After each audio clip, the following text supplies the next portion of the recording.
오늘은 욥을 향한 하나님의 거룩함.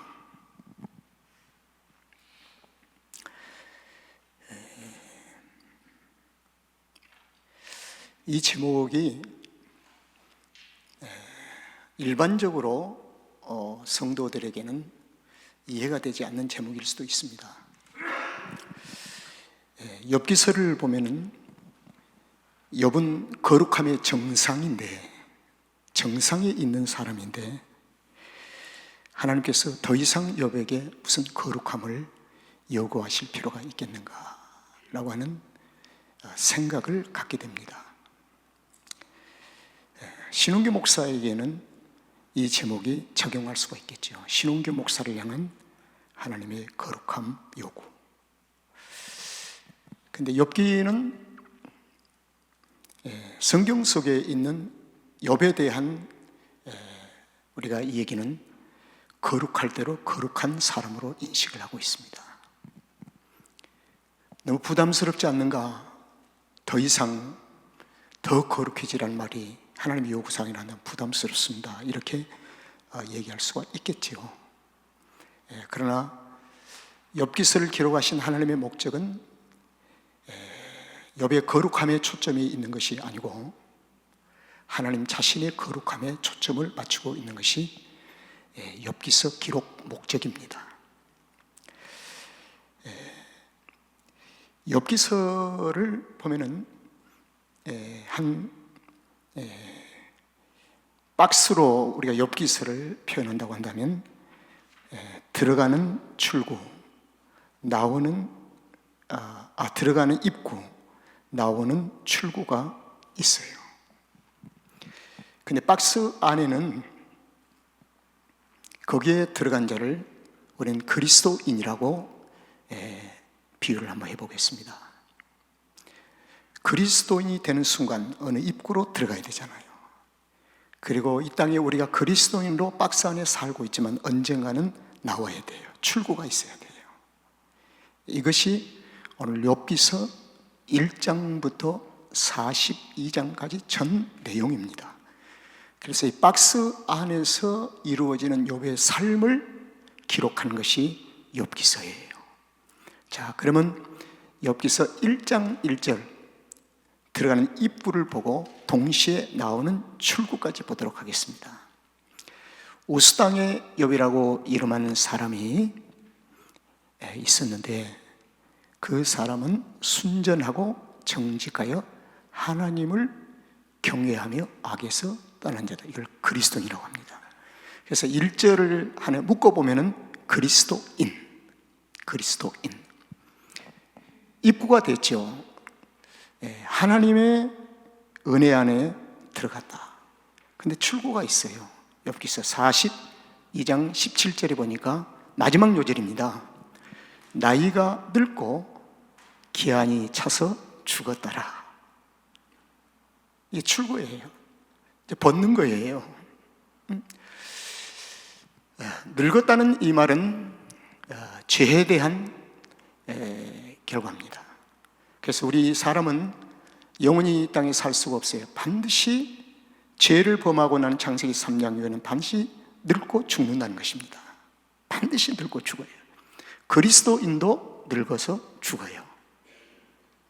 주님이 오신다면 죽음을 맛보지 아니하고 우리가 에녹처럼 갈 수가 있지만 내 생애 속에 주님이 오시 한다면 나도 언젠가는 늙어서 기한이 차서 죽는 것입니다. 자, 그렇다고 한다면 이 박스 안에 들어있는 출구를 나올 때까지 욥이라는 이 사람은 늙고 기한 차서 죽었으니 이는 여전히 완전한 의의 사람이 아니라는 것입니다. 이것은 지극히 인간이라는 거예요. 지극히 사람이에요. 근데 사람의 본질이 뭐냐면 그리스도인이었다는 한 가지 사실이 있습니다. 그래서 욥기서 1장부터 42장까지 전장소 내용은 그리스도인으로 출발을 한 후에 그리스도인으로 생애를 마칠 때 그 모든 여정을 묶어놓은 것이 기록하는 것이 욥기서 내용입니다. 그러면 그 박스 안에 있는 욥에 대한 인생의 삶을 펼쳐놓는다고 하면 그 가운데 주님이 함께 계셨다는 것입니다. 주님이 함께 임재하셔서 같이 욥과 함께 박스 안에서 삶을 살게 하신 겁니다. 여러분, 박스라고 하는 이 단어가 여러분들에게 좀 답답하게 들릴지는 모르겠지만, 그러나 우리는 하나님의 은혜라는 공간 박스 안에서 살아가고 있는 것이 그리스도인입니다. 이것을 우리가 벗어날 수가 없는 거예요. 그래서 하나님은 욥기 속에 담긴 하나님의 비전과 하나님의 뜻이 한 사람 속에서 어떻게 진행이 되고, 그리고 일하심을 볼 수 있는 한편의 드라마가 욥기서입니다. 그래서 우리가 이 욥기서를 들여다보면 욥이 도대체 누구인가? 본질을 묻는 거예요. 욥이 누구인가? 그리고 하나님께 욥은 어떠한 위치에 있는가? 그래서 욥의 성품과 인격과 모든 삶이 열고 닫고 하는 이러한 모든 모습을 욥기서 속에서 우리는 볼 수가 있으니, 그렇다고 한다면 경도는 달라도, 욥이 당하는 경도와 내가 당하는 경도는 달라도 내가 박스 안에 욥이라고 나의 삶을 한번 적용해 보는 겁니다. 욥도 눈물을 흘렸고 우리 인생이 이 땅에서 눈물을 흘리지 않는 사람이 누가 있겠습니까? 아픔이 없는 사람을 경험하지 않는 사람이 누가 있겠습니까? 그래서 우리는 이 욥을 먼 그 시대에 지나간 하나님을 경외했던 사람으로 생각하는 것이 아니라 바로 내 자신을 한번 여기서 찾아보는 것입니다. 자, 그런데 한편의 드라마 속에서 하나님께서 그 드라마 속의 주인공이 욥이냐? 아니면 누가 주인공인가? 절대로 욥이 아닙니다. 주인공은 하나님 자신입니다. 그러면 하나님은 욥과의 관계 속에서 하나님의 자신의 거룩함을 욥에게 계속 보이십니다. 자신의 거룩함. 여러분, 우리는 그리스도인들끼리 나는 저 사람보다 거룩하게 살아, 저 사람보다 의롭게 살아, 이웃에 있는 그리스도인들에게 나의 삶을 비교한다면 우리는 나의 거룩함이 어쩌면 정상일 수도 있습니다. 정상. 나는 저 사람처럼 예수 믿지 않아. 나는 정말 예수 잘 믿고 있어. 그러나 그리스도인들의 가장 중요한 하나의 기준이 어디에 기준을 설정하는가에 따라서 신앙의 성숙이 달려 있습니다. 오늘 하나님께서는 욥기서 안에서 하나님 자신의 거룩함을 기준을 세우신 겁니다. 그래서 신약 성경의 많은 그리스도인들은 이렇게 하나님 앞에 고백을 해야 한다고 사도들이 가르칩니다. 우리는 지금도 계속 거룩해야 한다. 더 거룩해야 한다. 어디까지요? 어디까지? 지쳐서 못하겠습니다. 이게 너가 하는 게 아니야. 내가 너를 직접 돕고 있잖아. 성령님, 하나님께서 너를 돕고 계시잖아. 어디까지 가야 합니까? 그때 딱 답은 하나입니다. 예수 그리스도의 장성한 분량에 이르기까지, 이만희 그리스도의 완전한 인격까지 우리를 끌어가시는 것이, 이끄시는 거룩한 일을 성령님이 하신 겁니다. 그래서 우리가 예수님 당시 때에 나는 저 세리와 같지를 않습니다, 나는 저 현에서 가늠한 여인과 같지를 않습니다 라고 하는 이 바리새인들의 삶은 자기의 의와 자기의 거룩함에 대한 정상을 스스로 만들어버린 것입니다. 그러나 주님은 그들을 향해서 뭐라고 했습니까? 글쎄, 너희들이 거룩함과 의의 정상이 아니라 너희들은 해칠한 무덤 같은 더럽구나. 딱 정리해버려요. 그래서 욥기서의 가장 중요한 것은 욥 자신에 대한 기준이 아니라, 세상 사람들은 대충 하나님을 경외하지도 않는데 자신이 하나님을 경외함으로 자신의 경외함에 대한 기준을 맞추는 그런 유혹에서 하나님께서는 접근을 하십니다. 그래서 욥에게 하나님이 자신에 대한 거룩함을 욥에게 들여대는 거예요. 이게 욥기서입니다. 그래서 오늘날 우리가 욥기서를 아주 기본적인 기초적인 것까지 많이 활용을 해요. 고난을 당하는 성도에게 욥도 고난을 당했지 않느냐, 니도 고난을 당한 거. 그러나 그 욥이 고난을 잘 이겼더니 나중에는 42장에서는 갑절이나 복을 받았지 않냐. 그래서 네가 고난을 이기면 갑절이나 은혜를 받는다. 여러분, 갑절의 은혜를 받은 것이 욥기서 42장 마지막 여절인 17절에는 그렇게 불러지지 않습니다. 나이가 늙고 기한 차서 죽었대 이렇게 나와버려요. 그렇게 활용을 하는 거예요. 그래서 너도 그러면 어떤 그리스도인들은 좀 의롭게 살고 그리스도인답게 사는 성도들은 욥기서를 이런 고난이 내게 오면 어떨까 해서 욥기서를 보지도 않으려고 합니다. 나 이 고난, 이런 고난 싫어요, 난 감당할 수가 없어요 라고 욥기서를 덮어버려요. 그러나 현재 지금 고난을 당하는 사람들은 욥의 고난을 들여다보면서 욥이 당한 고난이면 나는 작은 고난이고 하면서 위로를 받습니다. 성경은 위로를 주기 위한 목적이 아닙니다. 그것은 하급적인 그리스도인의 삶의 생활에 적용에 불과하는 것이지 성경의 깊은 근본적인 것은 아니라고 말입니다. 근본이 뭘까요? 하나님의 뜻이 무엇인가? 하나님이 왜 이런 욥기서를 기록하셨는가? 왜 오늘날 우리에게 이 욥기서를 보여주시는가? 여기에 우리가 접근을 해야 되지 않겠습니까?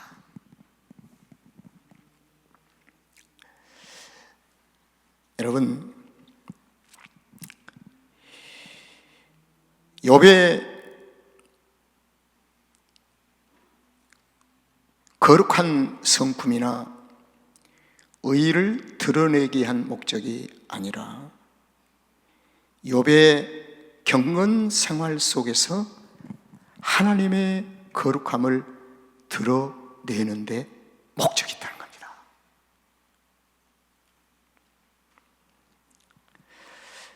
로마서의 전체 주제를 하나로 얘기한다면, 띠임을 얘기한다면 이 주제입니다. 로마서는 1장부터 16장까지 우리가 죄 가운데 있을 때 하나님의 거룩함을 나타내셨느니라. 이게 복음이에요. 이게 로마서 전장의 주제를 만나면 그 주제를 얘기할 수가 있어요. 우리가 죄 가운데 있을 때에 예수 그리스도가 오심으로 하나님의 거룩함을 나타내시려.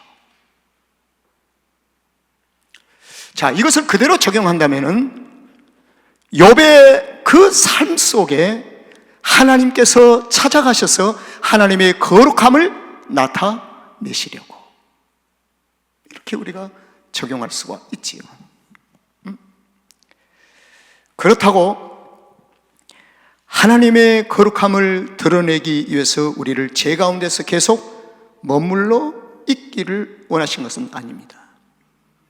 우리는 끊임없이 죄와 싸워가면서 살아가는 것입니다. 아마 저도 오늘 예배를 마치고 강단에 내려가거나 집에 가면은 또 죄악성의 성품이 싹이 들 거예요. 끊임없는 죄 가운데 하나님의 거룩함이 내 가운데 임재해 계시는 것입니다.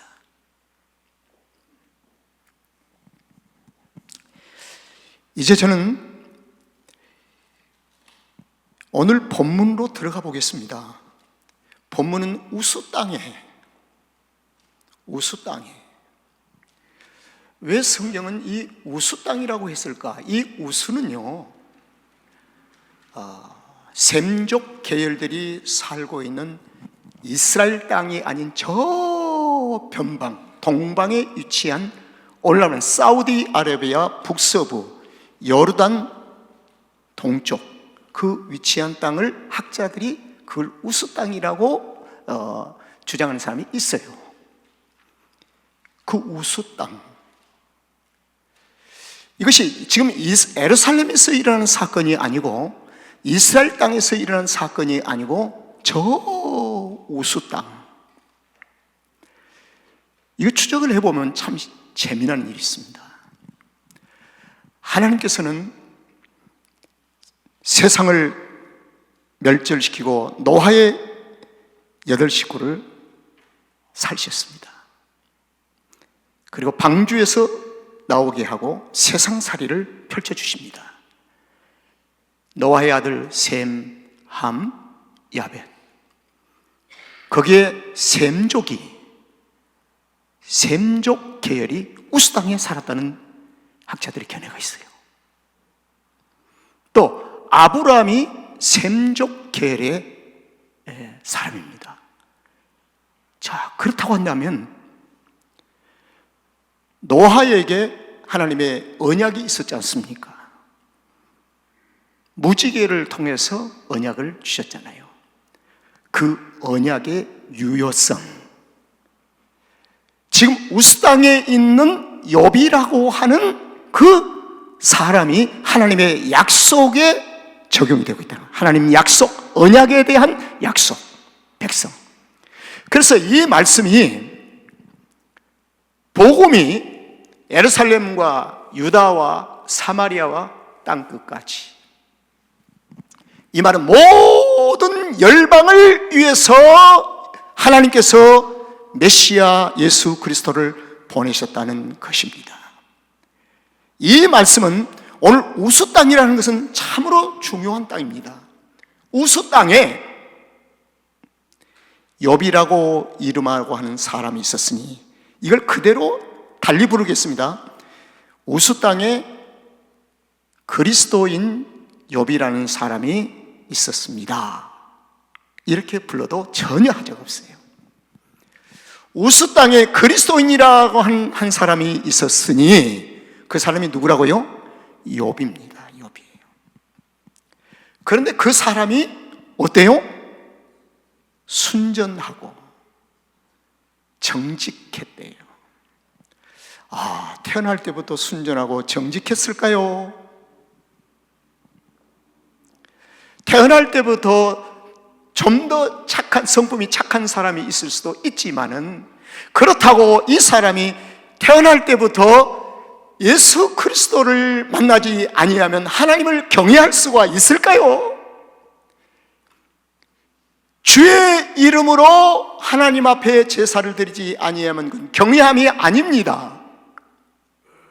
그건 우상 숭배예요. 오직 예수 그리스도의 이름으로, 그리스도의 은혜 아래서 은혜를 받은 자들이 하나님 앞에 제사를 드릴 때 그것을 여호와를 경외한다고 얘기를 하는 것입니다. 그러면 오늘 이 우스 땅에 사는 욥이라는 사람이 순전하고 정직했다는 말은 그리스도 안에서 인격과 성품이 순전해지고 정직해졌다고 하는 것이 되어야 하나님의 거룩하심 앞에 가까이 가고 있는, 경외하는 욥을 얘기할 수가 있는 것입니다.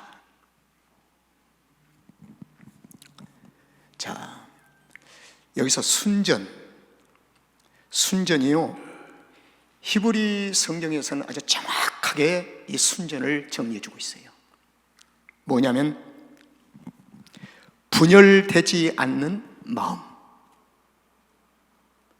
하나님과 욥 사이에 갈등이나 분열되지 않고 갭이 있지 않냐고 밀착되어 있는 상태,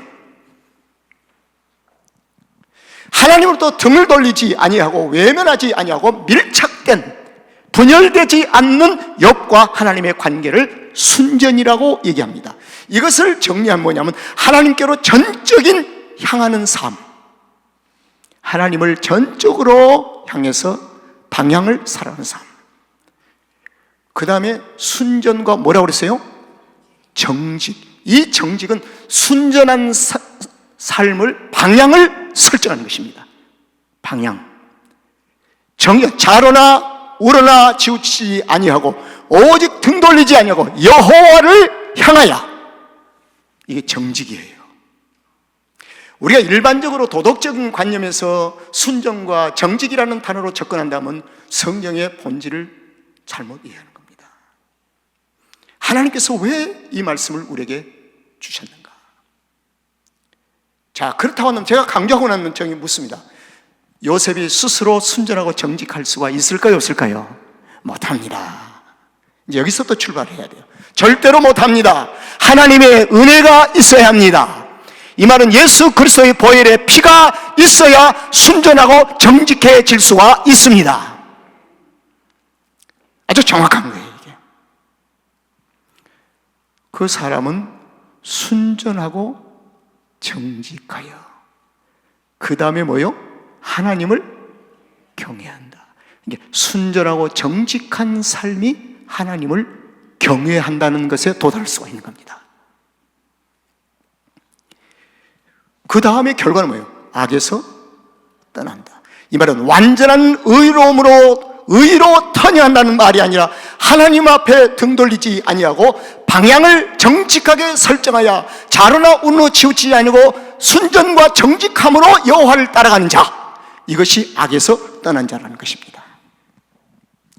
자, 제가 이 말씀을 오늘 좀 드리는 이유는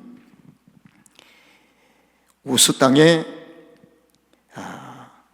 그리스도인 욥이 살아가는 그 삶이 이에게는 어떤 삶이 펼쳐질까요? 제사의 삶이 펼쳐집니다. 제사는, 구약의 제사가 반복되어진 영적인 의미는 여전히 죄인입니다. 또 죄를 범합니다. 또 죄를 범합니다. 또 죄를 범합니다. 그래서 여전히 사함을 받아야 합니다. 십자가의 보혈의 피를 의지합니다. 이 말이거든요. 그러면 욥은 여전히 항상 제사를 드렸다고 하는 것이 5절에서 마지막 얘기를 해요. 항상 그런 삶을 살았다는, 그러면 욥은 여전히 죄 가운데 있었구나. 그래서 욥이 의롭게 살고 깨끗하고 정직하고 최고의 의로운 삶을 살겠다니 복받았다, 이건 틀린 말이에요. 틀린 말이에요. 이걸 잘못 왜곡되게 가르치고 있다는 거예요.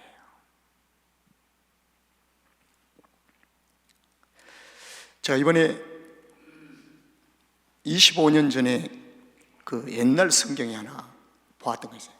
그때 탐슨 성경이 있어요.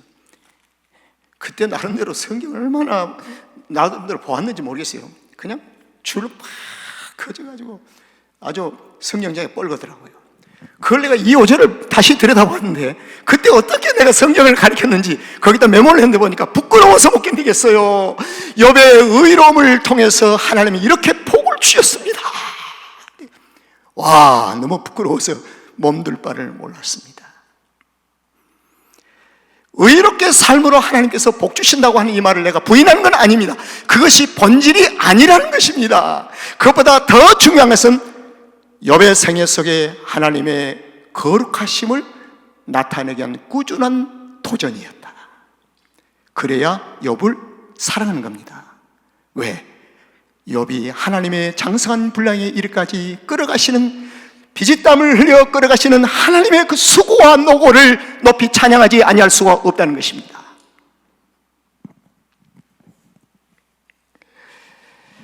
자,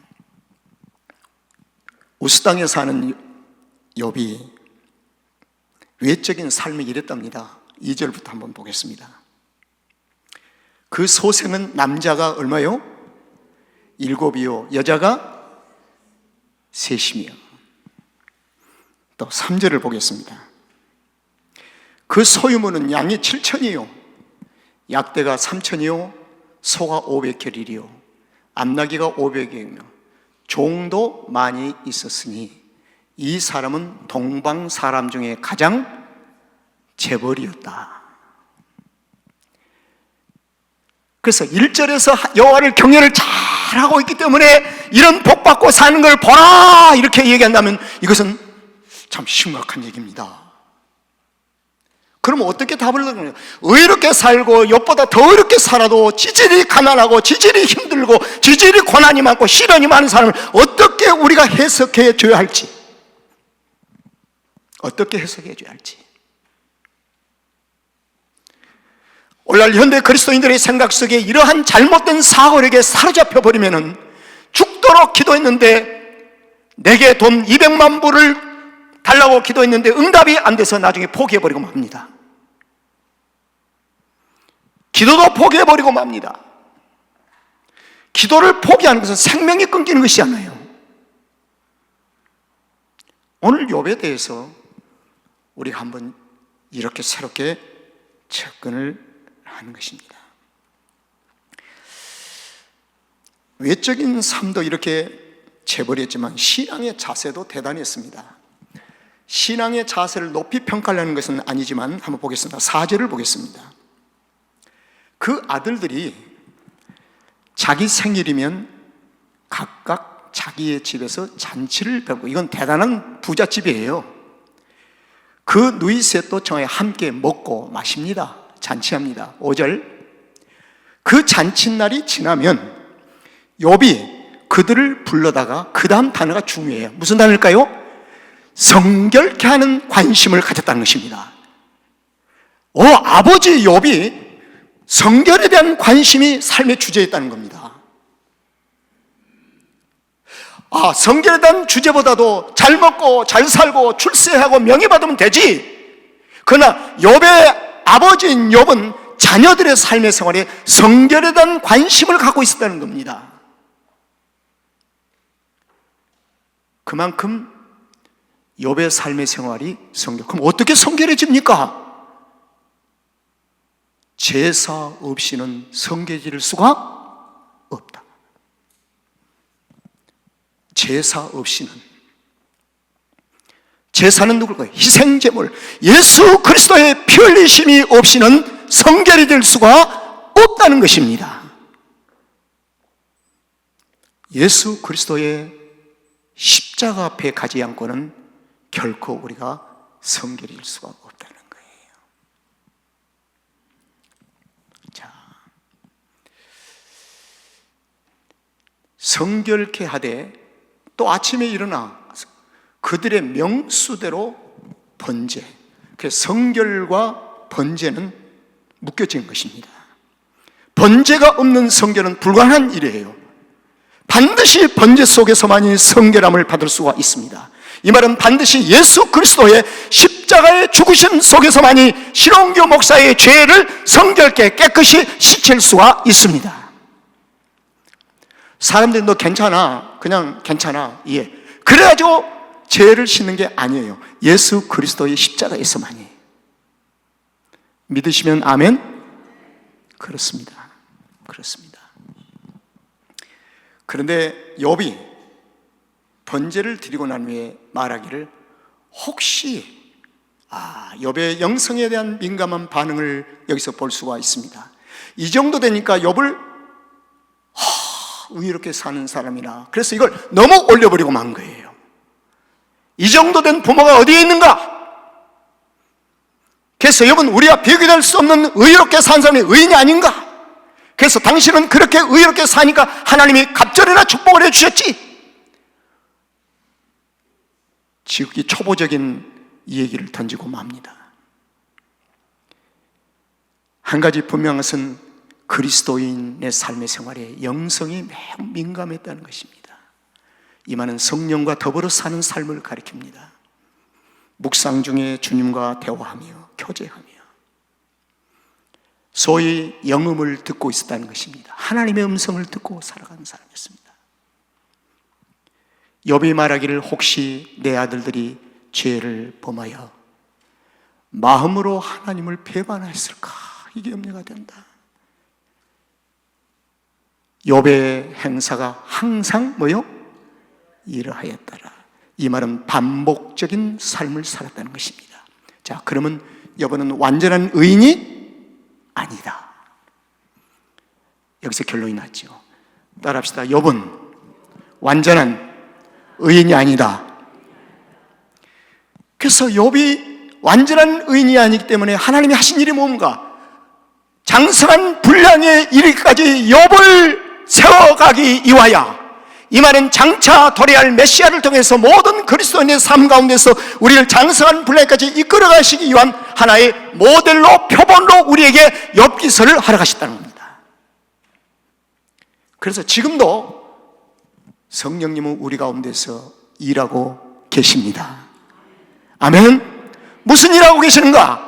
돈 주고 명예 주고 그렇게 일하고 계십니까? 그게 아니에요. 우리를 거룩하게 하고 계신 줄로 믿으시기를 바랍니다. 그래서 거룩하게 하고 계신 그 일을 해서 주님이 내가 무슨 일을 하고 있는 줄 아니? 그의 나라와 그 일을 먼저 구하고 내가 있다.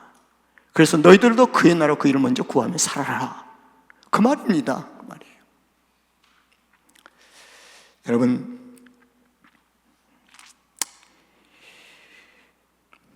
이 고난의 문제를 잘못 접근하면 그리스도인들에게는 욥기서는 오히려 들여다보는데 주저합니다. 아유, 너무 무서워서 안 되겠다. 무서울 거 하나도 없어요. 고난의 차이가 주님이 보시기에는 신홍기 목사도 고난을 많이 당해요. 그러나 이 고난 속에서 주님이 지금도 나를 나되게 하시고 나를 거룩하게 빚어가고 계신다는 사실을 부인할 수가 없습니다.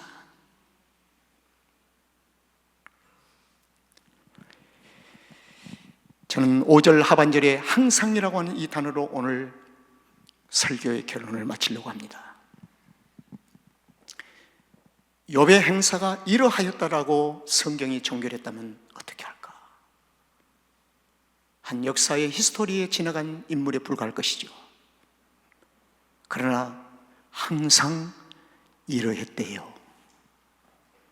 이것이 욥을 욥되게 하고 하나님의 은혜 아래 묶어두신 삶이었습니다. 지난주에 우리가 주일 예배를 참석한 시간에 하나님 앞에 회개하고 오늘 주일은 회개할 필요가 없는가요? 그래서 어떤 분이 이런 기도를 했어요. 하나님, 우리가 알게 모르게 전진 먼지가 많이 붙고 가다 보면 사람들한테 영향도 받고 하는데 이번 주도 여전히 회개합니다. 그게 정상이잖아요. 회개할 수 있는 유일한 길은 번제, 제사, 신약의 예배의 삶입니다. 그래서 예배는 공적인 예배가 있고 여러분의 삶의 전체가 예배가 되어야 돼요.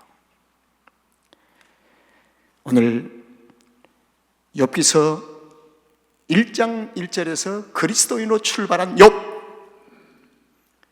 마지막 출구를 42장 17절로 마지막 다시 한번 비춰주세요.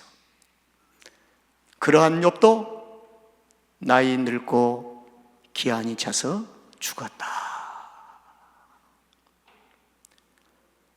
사람이 한 번 죽는 것은 정한이 치르되 흙으로 돌아가리라. 약속의 성취, 약속. 하나님의 약속의 성취라. 그러면 우리가 42장 17절 그 선까지 하나님은 우리를 어떻게 빚어가신다. 거룩하게 빚어가시는 작업. 그래서 큐티를 해야 돼요. 말씀 묵상해야 돼요. 기도해야 돼요. 찬송해야 돼요. 하나님 말씀을 가까이 대야 돼요. 우리 삼성 장로교에 사랑하는 성도들은 오늘 밤 주님이 오신다면 최상급의 장사한 분량에 이르는 놀라운 은혜가 있기를 주 이름으로 축원합니다. 나는 우리 교회 장로님 한 분 중에서 하신 말씀을 목사지만 제가 가슴에 담고 있습니다. 생명이 있는 동안에 내가 예배를 꼭 참석하리라. 그리고 예배 드리다 축도받고 세상을 떠나겠다고 하는 그 말 한마디가 목사에게는 큰 챌린지였습니다. 본인은 지나가면서 하는 말이 있겠지만 저는 굉장히 의미 있는 말로 다가왔어요. 그렇게 제사의 삶이 중요한 겁니다. 기도하겠습니다.